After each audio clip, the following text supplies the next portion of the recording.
Sharqi Turkistonda bostirishni kuchaytirayotgan Xitoy kommunistlari bu oyning 5-dan boshlab Otish oblast miqyosida yurgizayotgan bostirish siyosatlari doirasida butkul uylarga kuzatish guruhi avatganligi bildirildi.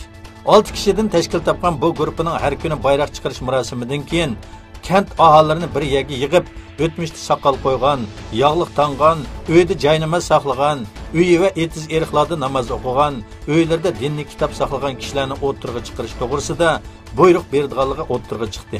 Saqchi va hukumat ma'murlaridan tarkib topgan bu guruhning Uyg'ur va qozoqlarni payloqchilik qilishga majburlaganligi ma'lum bo'ldi. Sharqi Turkistonlik bir oilaning Turkiyaga kirishga ruxsat qilinmaganligi ilgari surildi.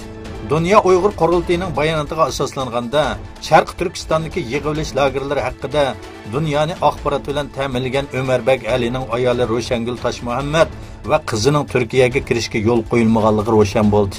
Bayonotda Ro'shangul va qizining Otaturk aerodromida tutib turilayotganligi va Xitoyga qaytirib o'tish xavfidan andish qilayotganligini bildirdi.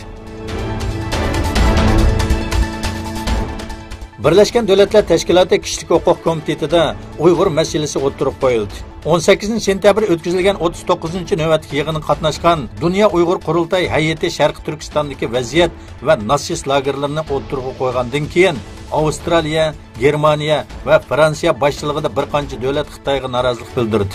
Vakillar Sharqi Turkistondagi yig'ilish lagerlarining taqilish kerakligini o'tirib qo'ydi va Xitoyni birdek aybladi.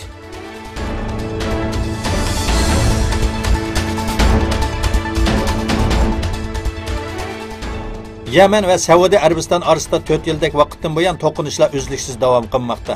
Saudiya Arabiston agentligining xabariga asoslanganda, Yemen zimindan Saudiya Arabistonning janubiy Zahra rayoniga raketa hujumi qilingan. Etilgan raketa bir masjidni o'z ichiga olgan ba'zi qurilishlarni buzg'unchilikka uchratgan. Vaqada o'lgan yoki yaralanganlarning yo'qligi bildirildi.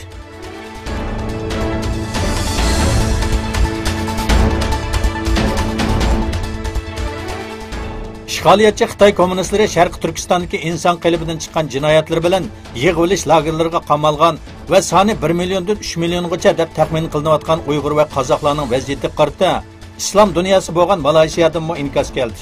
Sobiq bosh ministr Anvar Ibrohim Uyg'ur masalasining Xitoyning ichki masalasi emasligini, ochiqdan ochiq irqiy qirg'inchilik ekanligini o'tirib qo'ydi.